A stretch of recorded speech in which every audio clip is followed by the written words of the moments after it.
Hi, I'm Lizzy Stark. I'm a participation designer and the author of 3 narrative nonfiction books, and I'm here in Moldova as part of the Creative Speakers program. LARP stands for live action role play, and it's a form of folk theater that takes place in the real world. It's a little bit like improv comedy performed without an audience. Participants take on the role of a character, and they meet up with other characters to play out a story arc. For me, one thing leads to another, as it always tends to. I started out as a fiction writing student in a master's program in the States, and I became very interested in non-traditional narratives and non-traditional ways of telling stories. And that is what led me to get curious about LARP. And I pursued that curiosity when I was in a journalism program. And I decided to pitch a book about LARP, and my descent into the design world was extremely swift. And before you knew it, I was designing LARPs and conferences and interactive theater.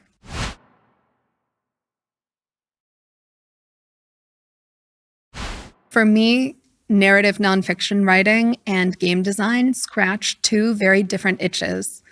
So I'm a very curious lady. I like to know everything about everything.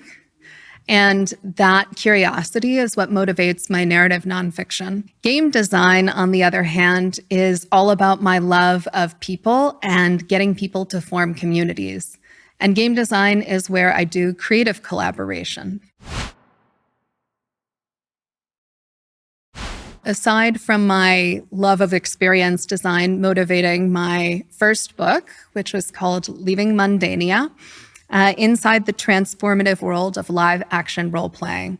And for Leaving Mundania, I went to the Nordic countries and all over the US exploring LARP cultures here. And while I was working on Leaving Mundania, I discovered that I carry a genetic mutation that I inherited from my mother. And this genetic mutation leads to an increased risk of breast and ovarian cancer in my family.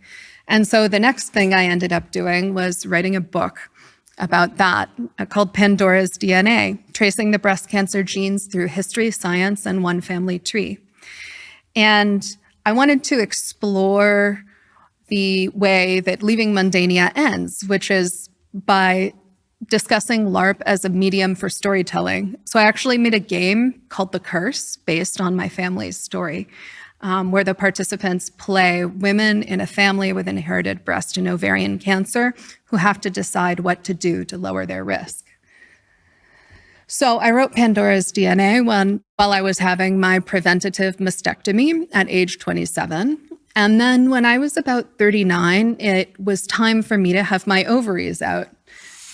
And this is one of the places where Egg, a Dozen Overtures comes from. It's my exploration of eggs, which I was about to lose. And while Pandora's DNA looks at my mother's family, Egg really is a love letter to my father because he and I bond through egg cookery. And so I write a lot about that in Egg, along with some unexpected stories, shall we say, about eggs. For example, wildlife crime perpetrated by British men who like to go into the woods, steal wild bird eggs, and keep the calcified shells. So all that and more in Egg, a Dozen Overtures. I have a collaborator named Kellyanne Pletcher Adams, and together she and I have made a couple pieces of interactive theater. And the second one is called The Night Cafe. The Night Cafe was based on my pregnancy insomnia. So the experience is for about 80 people, and it's set in the metaphysical beat cafe where insomniacs meet. And this was an anthology piece. So you came into the Night Cafe, and we had coffee and cookies, and you could also order experiences to perform from the bar, which included puzzles and other activities. And then if you had a doze off, You would go to our Hall of Dreams and experience one of 6 smaller experiences that other local designers had created, one-room experiences. Sounds great, right? Well, we had scouted the venue for this piece of theater in February, March, when it's pretty cool in Boston, and we'd selected a film studio in an old warehouse that we tricked out to match our set. And we held our event at the beginning of July, and it turned out that there was a historic heat wave sweeping Boston, and there was no air conditioning in this venue. And so we didn't want our participants to die of heat stroke. And we had to rent a portable air conditioner, like a large industrial portable air conditioner on the fly with very little advance notice.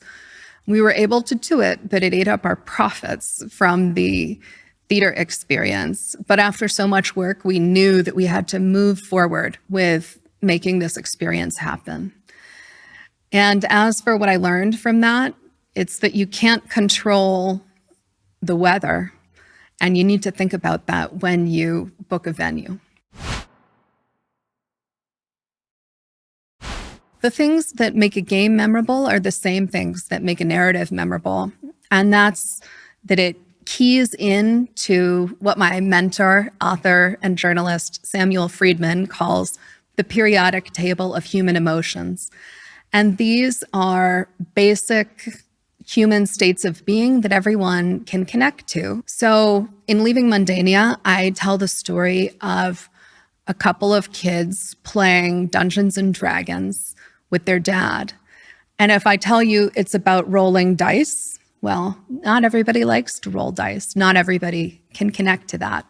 But if instead I pitch it as children desperately wanting to connect with their dad and their dad wanting to pass along wisdom, well, everybody knows what it's like to have a dad and to want to connect with their dad. Maybe not everybody can connect with having a dad, but I think everybody can connect with wanting to have a relationship with their dad. The answer is the same as what makes a great LARP player. And what makes a great LARP participant is their ability to improvise. And often before we run LARPs, we tell participants the key rule of improv theater, which is to try to say yes and to your co-players, because this helps us build beautiful sandcastles in the sky together.